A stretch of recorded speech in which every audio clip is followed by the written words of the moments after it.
The train rattled westward through endless prairie, carrying Sarah Mitchell toward a future she dreaded with every passing mile. Her fingers traced the worn edge of a daguerreotype tucked inside her sleeve, the only image she possessed of the man who would become her husband in 3 days' time. Cornelius Blackwood stared back at her with cold, unsmiling eyes beneath a severe brow, his thin lips pressed into a hard line that promised no warmth, no kindness, no joy. Sarah was 23 years old, though she felt ancient. The past year had stripped away whatever youth and hope she'd once possessed.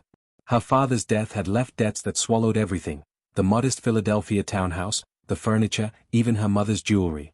Her 2 younger sisters needed food, shelter, education. Her brother was only 15, too young to shoulder the burden alone. When the debts collectors came, Sarah had made the only choice available to a desperate woman in 1876 America. She'd answered an advertisement for a mail-order bride. Cornelius Blackwood owned a prosperous ranch in the Dakota Territory, or so his letters claimed. He needed a wife to manage his household, bear his children, and provide the respectability a man of his standing required. His correspondence had been brief, businesslike, void of any personal sentiment. He'd sent money for her passage and a simple directive: arrive by the 1st of September or don't arrive at all. The other passengers gave Sarah sidelong glances, noting her shabby traveling dress and the way she clutched her small carpetbag like a lifeline. She'd sold everything of value to send money home to her family. All she carried now were 2 additional dresses, both carefully mended, a Bible her grandmother had given her, and a small Derringer pistol she'd purchased with her last $5. The pistol was insurance. Sarah had heard stories about mail-order marriages gone wrong, women who discovered their husbands were brutal drunks, men who used their wives worse than livestock, isolated homesteads where a woman's screams would never be heard. She'd promised herself that if Cornelius proved to be such a man, if life with him became unbearable, she would choose death rather than endure a living hell. As the train pulled into Rapid Creek Station, Sarah's stomach clenched with nausea. The platform was crowded with rough-looking men in dusty clothes, weathered faces turned curious as she descended the steps. She searched the crowd for the face from the daguerreotype, her heart hammering against her ribs. Miss Mitchell. The voice was harsh, lacking any greeting or warmth. Sarah turned to find Cornelius Blackwood exactly as his picture had promised, severe, cold, and utterly unwelcoming. He was taller than she'd expected, broad-shouldered beneath a dark coat, his eyes scanning her with the same expression a man might use when evaluating a horse at auction. "You'll do, I suppose. Get in the wagon." No greeting. No introduction. No pretense of courtesy. Sarah felt something inside her shrivel and die. She climbed into the wagon without speaking, placing her carpetbag at her feet. Cornelius took the reins without another word, and they rolled out of town toward the open prairie. The silence stretched for miles. Sarah watched the landscape change from scattered buildings to endless grassland dotted with strange, flat-topped hills in the distance. The sky was bigger here than anything she'd known in Philadelphia, overwhelming in its vastness. She'd never felt so small, so utterly alone. Finally, as the sun began its descent toward the horizon, Cornelius spoke again. "We'll be married tomorrow at my ranch. I've arranged for a circuit preacher. You'll manage the house, the cooking, the cleaning. I expect obedience and discretion. I don't tolerate defiance or complaints. You'll share my bed when I require it. If you bear healthy sons, you'll be adequately provided for. If you prove troublesome or barren, you'll find life considerably more difficult. Do you understand the terms?" Sarah's hand moved unconsciously to her carpetbag, feeling the solid weight of the Derringer through the fabric. She understood perfectly. She'd sold herself into a form of bondage, traded her freedom for her family's survival.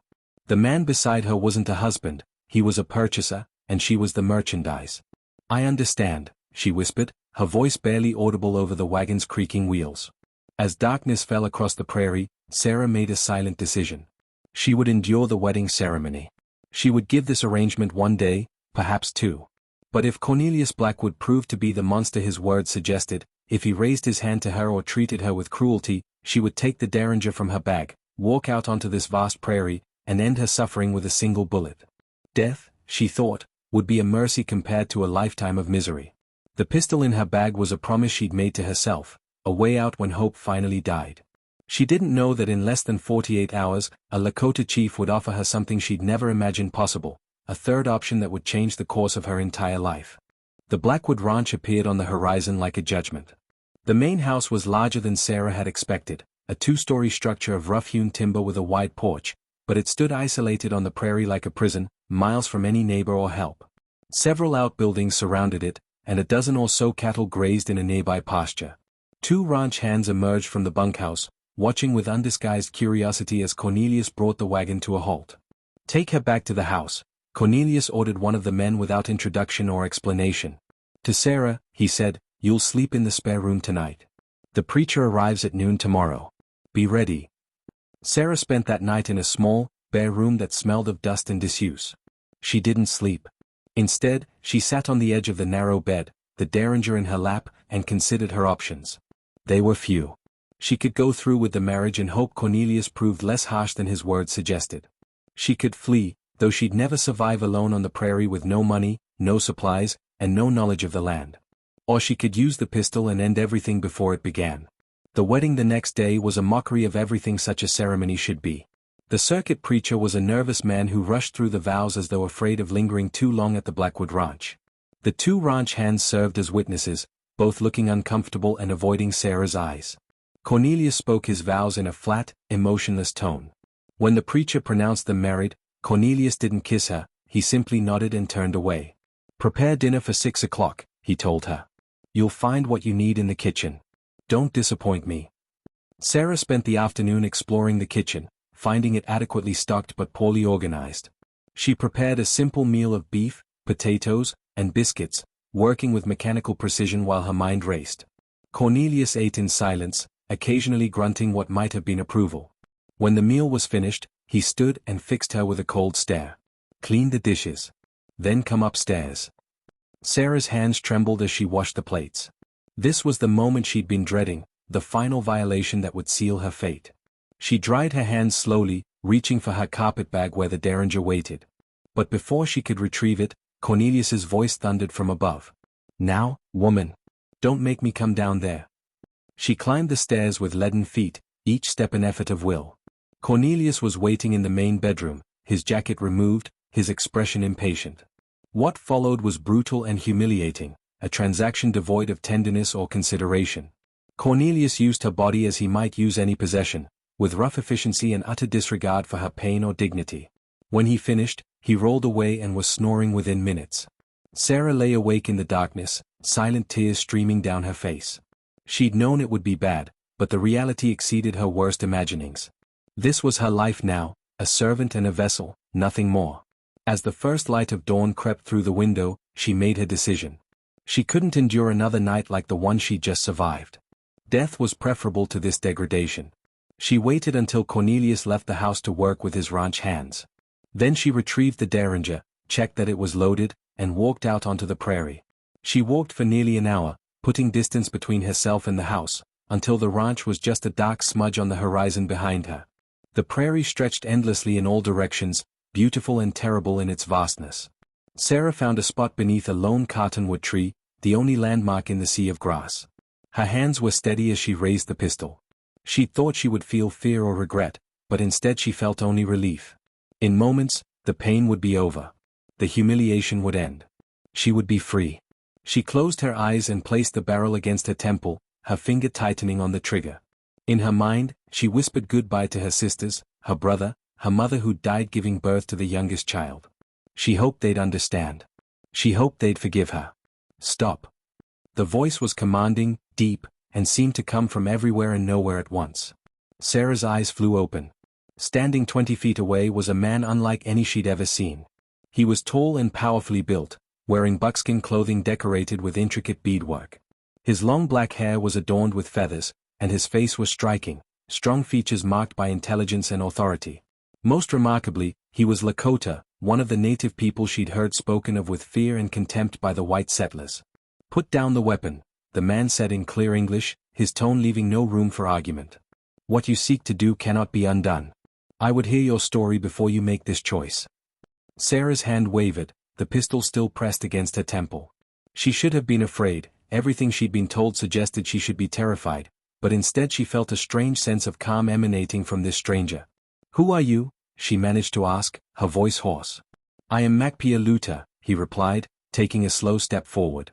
"The whites call me Red Cloud. I am chief of the Oglala Lakota. And you, I think, are very far from home and very much in need of help." Sarah's arm began to shake from holding the pistol aloft, but she couldn't seem to lower it. Red Cloud remained motionless, his dark eyes studying her with an intensity that felt like he could see straight through to her soul.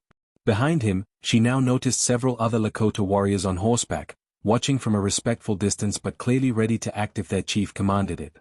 "I know you," Sarah heard herself saying, the words tumbling out unbidden. "I read about you in the Philadelphia newspapers. You fought against the army. You won." The history came flooding back, the battles, the treaty negotiations, the legendary Lakota leader who had forced the United States government to negotiate on his terms. "I defended my people's land," Red Cloud replied simply. "As any leader must. But today I am not here to fight. I am here because the Spirit sent me a vision 3 nights ago, a vision of a white woman dying beneath the old cottonwood tree, and a voice telling me that her death would tip the balance toward darkness when the world needs light." He paused, his expression grave. "I did not expect to find you so soon, or to find you so determined to fulfill that vision." "It's not your concern," Sarah said, though her conviction was wavering. "I'm just one person. My death won't matter to anyone." "That is where you are wrong," Red Cloud said, taking another careful step forward. "Every person matters. Every life creates ripples that spread far beyond what we can see. And you carry something important, though you do not yet know what it is." He gestured to the pistol. "That is one ending to your story. But there are others. Will you lower your weapon and tell me what has driven you to this desperate act? I would understand before I offer you what I came here to give." Perhaps it was exhaustion. Perhaps it was the surreal nature of the encounter, a condemned woman and a legendary chief meeting beneath a cottonwood tree in the middle of nowhere. Or perhaps it was simply that Red Cloud's voice carried an authority that demanded obedience. Whatever the reason, Sarah slowly lowered the pistol, though she kept it clutched in her hand. "I was sold," she said, her voice breaking. "I sold myself to save my family. I married a man yesterday who treats me like livestock. He's cruel and cold, and last night she couldn't continue, couldn't speak the words. I can't go back there. I can't endure another day, another night. Death is the only escape I have." Red Cloud's expression darkened. "This man, Blackwood. I know of him. He has tried to encroach on our lands, claiming territory that was promised to us by treaty. He treats his animals better than he treats other humans. The whites have many men like him, men who see everything and everyone as possessions to be controlled." He moved closer, near enough now that Sarah could see the faint scars on his weathered face, evidence of a life spent fighting. "But death is not your only escape. It is merely the easiest one, and you do not strike me as a woman who has ever chosen the easy path." "What other path is there?" Sarah asked bitterly. "I have no money. I can't survive out here alone. If I try to leave, he'll come after me. I'm his property now, legally his wife. The law won't protect me. No one will help me." "I will help you," Red Cloud said quietly. The words hung in the air between them, impossible and yet spoken with absolute certainty. Sarah stared at him, unable to comprehend what he was offering. "Why?" she whispered. "Why would you help me? I'm nothing to you. My people have done terrible things to your people. I don't deserve your help." "You are not responsible for what others have done," Red Cloud replied. "And you are not nothing. You are a woman who chose to sacrifice her own happiness to protect those she loves. That is not nothing, that is everything." He extended his hand, palm up, in a gesture of offering. "Come with me to my village. You will be safe there. Blackwood cannot touch you on Lakota land. You can rest, heal, and decide what you truly want your life to become. This I offer freely, with no obligation, no expectation of anything in return." Sarah's mind reeled. The idea was insane. White women didn't go to live among the Lakota. The newspapers were full of horror stories about captives, about violence and savagery. Everything she'd been taught told her to refuse, to be afraid, to see this as a trap worse than the one she'd just escaped. But as she looked into Red Cloud's eyes, she saw none of the cruelty she'd seen in Cornelius Blackwood's gaze. Instead, she saw wisdom, compassion, and an offer of genuine sanctuary. He was giving her what he'd promised, a third option, something between the hell of her marriage and the finality of death. "If I go with you," she said slowly, "Blackwood will say you kidnapped me. He'll use it as an excuse to bring soldiers, to start trouble for your people." "Let him try," Red Cloud said with a slight smile. "I have faced armies before. One angry rancher does not frighten me. And if he comes, I will tell him the truth, that you came willingly, seeking shelter from his cruelty. The soldiers may not care about a Lakota's word, but they will care about a white woman testifying against one of their own, should it come to that. Sarah looked down at the pistol in her hand, then back at Red Cloud's outstretched palm. Two futures lay before her, one ending in the next few seconds with a bullet, the other beginning with the simple act of taking the stranger's hand. Everything she'd been taught screamed at her to refuse. But everything she'd been taught had also led her to this moment, to this desperate choice. She thought of her sisters, of her brother, of the money she'd sent home that had bought them time and hope. She thought of her mother, who had died bringing new life into the world rather than fleeing from it. She thought of the woman she'd once been, the Sarah who read books, who laughed, who dreamed of a future filled with something more than mere survival. That woman wasn't quite dead yet. And perhaps, just perhaps, she deserved a chance to live. Sarah placed the pistol on the ground and reached up to take Red Cloud's hand. The Lakota village was nothing like Sarah had imagined. Nestled in a valley between rolling hills, it consisted of dozens of teepees arranged in a vast circle, their painted surfaces depicting animals, celestial symbols, and stories Sarah couldn't yet read. Children ran laughing between the dwellings, dogs barked playfully, and the smell of cooking fires filled the air with a homey warmth that contradicted everything the newspapers had told her about savage Indians living in squalor. As Red Cloud led her into the village on horseback, Sarah riding behind one of his warriors, still clutching her carpetbag, people stopped to stare. The women's expressions were guarded but curious, the men's more wary. Sarah understood their suspicion. She was a representative of a people who had broken treaties, stolen land, and slaughtered buffalo by the millions. She was an intruder in their world, even if Red Cloud had invited her. Red Cloud spoke to the gathering crowd in Lakota, his words flowing like a river. Though Sarah couldn't understand the language, she caught the tone, respectful, explanatory, commanding. When he finished, the tension eased slightly. An elderly woman stepped forward, her face a map of wrinkles, her eyes sharp with intelligence. "This is Winona," Red Cloud said to Sarah. "She is a healer and wisdom keeper. She has agreed to let you stay in her teepee and to teach you our ways. She speaks some English from the mission school days, before she returned to our people. She will help you understand what it means to be here." Winona studied Sarah with penetrating eyes, then nodded once. "Come, girl," she said in accented but clear English. "You look like death walked over. Need food, rest, and story. In that order." Sarah followed Winona to a teepee on the outer ring of the circle. Inside, it was surprisingly spacious and meticulously organized. Buffalo robes served as bedding, parfleches decorated with geometric designs held possessions, and a small fire pit in the center provided warmth and light. Winona gestured for Sarah to sit, then ladled soup from a pot hanging over the fire. "Eat," she commanded, handing Sarah a wooden bowl. "Then sleep. Tomorrow, we talk." The soup was rich and nourishing, flavored with herbs Sarah didn't recognize. She ate mechanically at first, then with growing hunger as her body reminded her she'd barely eaten in 2 days. When the bowl was empty, Winona pointed to a pile of soft buffalo robes. "Sleep there. Safe here. Winona watches." Sarah lay down, certain she was too anxious to rest. But exhaustion claimed her within minutes, pulling her into the deepest sleep she'd known in months. She slept through the afternoon, through the night, and into the next morning, 16 hours of dreamless oblivion that her traumatized body desperately needed. When she woke, sunlight was filtering through the teepee smoke flap. Winona was sitting by the fire, working on an intricate beadwork design. She looked up when Sarah stirred. "Good. You wake. Drink this." She handed Sarah a cup of tea that tasted of mint and something slightly bitter. "Now we talk. Red Cloud says you run from bad husband. Says you want to die. This true?" Sarah nodded, her throat tight. In the light of day, her actions seemed both distant and painfully immediate. "I know this story," Winona said quietly. "Not your story, but same story, different people. My daughter, she marry man from another band. He beat her, hurt her, make her small. One day, she drown herself in river." The old woman's voice was steady, but pain flickered in her eyes. "I not there to help. I not know until too late. So when Red Cloud tells me your story, I say yes. I help, so maybe daughter's spirit rest easier." Sarah felt tears spring to her eyes. "I'm so sorry." "Not your fault," Winona said firmly. "But you listen now. You alive. You choose life when you take Red Cloud's hand. That mean you fight now. You heal.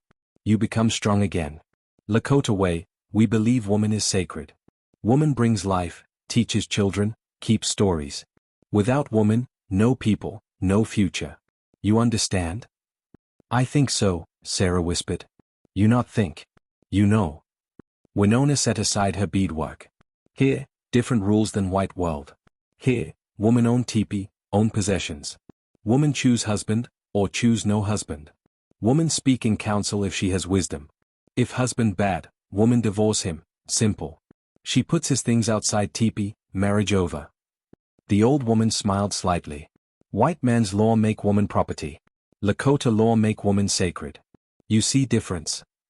Sarah saw it. The difference was everything: freedom versus bondage, respect versus ownership, dignity versus degradation. But understanding it intellectually was different from believing it could apply to her. Over the following days, Winona began Sarah's education in Lakota ways. She taught her basic words in the Lakota language: Mitikuya Yasin, we are all related, Wakin, sacred, waste, good. She explained the significance of the cardinal directions, the meaning behind the teepee's circular design, the importance of harmony and balance. She introduced Sarah to other women in the village, who gradually warmed to her presence. Sarah learned to prepare pemmican, that ingenious mixture of dried meat, fat, and berries that sustained the Lakota through harsh winters. She learned to recognize medicinal plants and their uses. She watched the women's careful beadwork, each pattern telling a story or holding a prayer. She observed how decisions were made through consensus, how children were taught with patience rather than punishment, how the elderly were honored for their wisdom. Most importantly, she learned that strength came in forms she'd never imagined. The Lakota women she met had endured hardships that would have broken most people: forced relocations, starvation winters, the loss of children to disease and war. Yet they laughed freely, loved deeply, and faced each day with a resilience that awed Sarah. One evening, 2 weeks after her arrival, Red Cloud visited Winona's teepee. Sarah had seen him from a distance but hadn't spoken with him since that first day. You are looking healthier, he observed, settling by the fire. Winona's cooking agrees with you. Everything here agrees with me, Sarah admitted. I feel like I'm waking up from a nightmare. But I also feel guilty. My husband, Blackwood, he must be searching for me. I've brought danger to your people. Red Cloud shook his head. Blackwood came once, with 2 men. I met him at the edge of our territory and told him you were under my protection, that you came seeking shelter from his cruelty. I offered to bring you to speak with him, but only with witnesses present. He refused and rode away cursing. Red Cloud's expression hardened. He knows he cannot admit to the soldiers that his bride fled to the Lakota because he mistreated her. It would shame him among his own people. So he tells others you died, thrown from a horse, some story like that. Sarah absorbed this information. She was legally dead to the white world, free from Blackwood's claim. But that freedom came at a price. She could never return to that world, never see her family again, never reclaim her old identity. Are you content to stay? Red Cloud asked gently. Or do you wish for something else? Sarah looked around the teepee, thought of the past 2 weeks, considered the future stretching before her. She was building a new life here, learning a new language, becoming part of a community that valued her for herself rather than for what she could provide a husband. It wasn't the life she'd imagined, but it was a life worth living. I want to stay, she said firmly. If your people will have me. Red Cloud smiled. Then you will stay. And in time, you will find your place among us. Every person has gifts to offer. We will discover yours together. 6 months transformed Sarah Mitchell into someone her Philadelphia family wouldn't have recognized. Her skin had bronzed from long days outdoors, her hands had grown strong from tanning hides and gathering firewood, and her eyes had lost the haunted look that had driven her to contemplate death beneath the cottonwood tree. She wore traditional Lakota dress now, a buckskin garment decorated with beadwork she'd learned to create herself, each pattern chosen with intention and meaning. But the deepest changes were invisible. Sarah had discovered gifts she'd never known she possessed. Her ability to read and write in English made her valuable when the tribe needed to decipher treaty documents or correspondence from government agents. Documents written in deliberately confusing language designed to trick the Lakota into surrendering more rights and territory. Sarah would read them carefully, translate them into simple terms, and help Red Cloud and the council understand exactly what was being demanded. You are a bridge between 2 worlds, Red Cloud told her one spring afternoon as they worked together on yet another incomprehensible government letter. You understand the white man's words and tricks, but you have learned to think with a Lakota heart. This makes you more valuable than you know. Sarah had also discovered a talent for teaching. The children of the village were fascinated by her stories of the distant East, of cities with thousands of people, of trains that carried passengers hundreds of miles in a single day, of factories that produced goods in vast quantities. In turn, she taught willing students to read and write English, not to assimilate or abandon their culture, but to better understand and negotiate with the world that was encroaching ever closer on Lakota territory. Winona watched her young child's transformation with quiet pride. "When you come here, you were broken pot," she told Sarah one evening. "Now, you are mended pot, stronger where you broke, because we fill cracks with gold of new knowledge, new strength. You not same as before. You better." Sarah thought often of her family in Philadelphia. The money she'd sent from Blackwood's payment would have sustained them for a year, perhaps more if they were careful. She hoped they'd used it wisely, hoped they believed whatever story Blackwood had told about her death, hoped they would grieve but eventually move forward with their lives. She mourned the loss of connection with them, but she also understood that the Sarah Mitchell they'd known truly was dead, sacrificed so that a new woman could be born. As summer approached, bringing with it the annual sun dance ceremony, Sarah found herself facing a decision. Winona had asked if she wanted to participate in the women's coming-of-age rituals associated with the ceremony, a formal acknowledgement of her place within the community, a public declaration of her commitment to the Lakota way of life. "You not have to," Winona assured her. "You already part of village. But this make it sacred, make it ceremony. Help others see you not as white woman living with Lakota, but as Lakota woman who happens to have white skin. Important difference." Sarah thought about this for several days.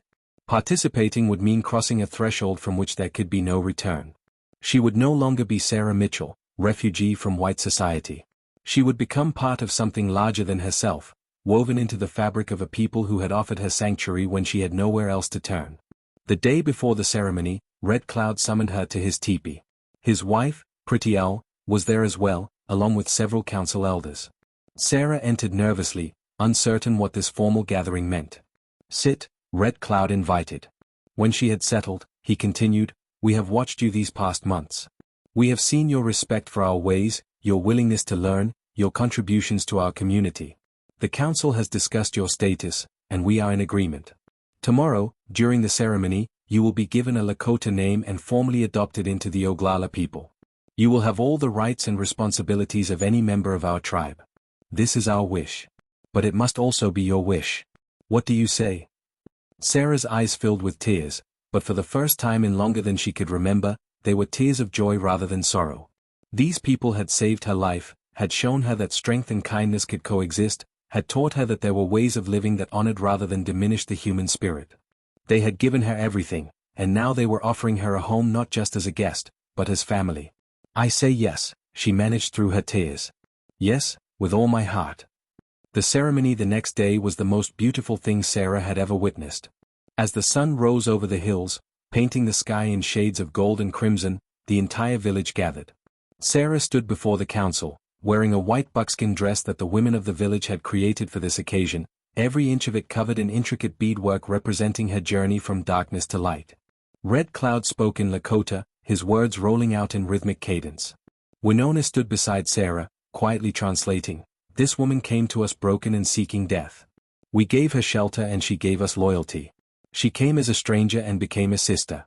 Today, we name her Anpetu Wi, Shining Day, for she emerged from darkness into light and now brings illumination to others with her knowledge and her generous spirit." The name settled over Sarah like a blessing. Anpetu Wi, Shining Day. It was a rebirth, a recognition of the woman she had become through suffering and survival. As the ceremony concluded and the celebration began, Sarah, now Anpetu Wi, found herself surrounded by people offering congratulations and gifts. Children brought her flowers picked from the prairie. Women presented her with items they'd crafted. Men nodded their respect. She had become part of the circle, one of the people. Late that night, as the dancing continued around the fire, Anpetu Wi sat with Winona under the stars, watching the celebration. "You happy?" Winona asked. "I am," Anpetu Wi replied, and realized it was completely true. The grief and trauma of her past would always be part of her, scars that would never fully fade. But they no longer defined her.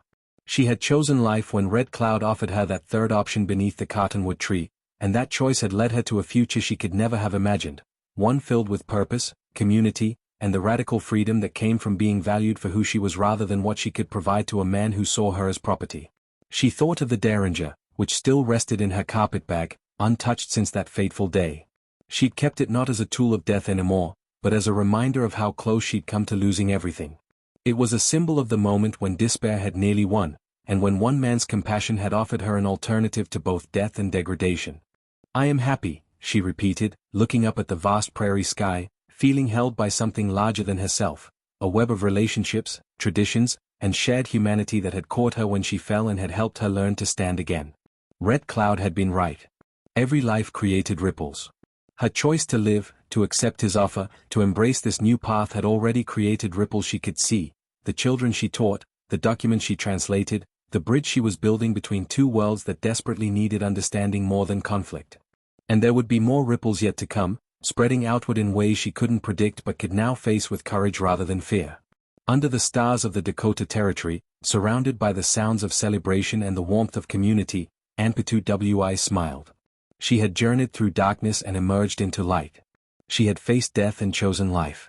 And in choosing life, she had found something precious beyond measure, the freedom to become fully, authentically herself. The mail-order bride who had stepped off that train 6 months ago was gone forever. In her place stood a Lakota woman named Shining Day, ready to face whatever future lay ahead with strength, wisdom, and an unshakable belief that there was always another option, always another path forward, for those brave enough to take an outstretched hand and step into the unknown.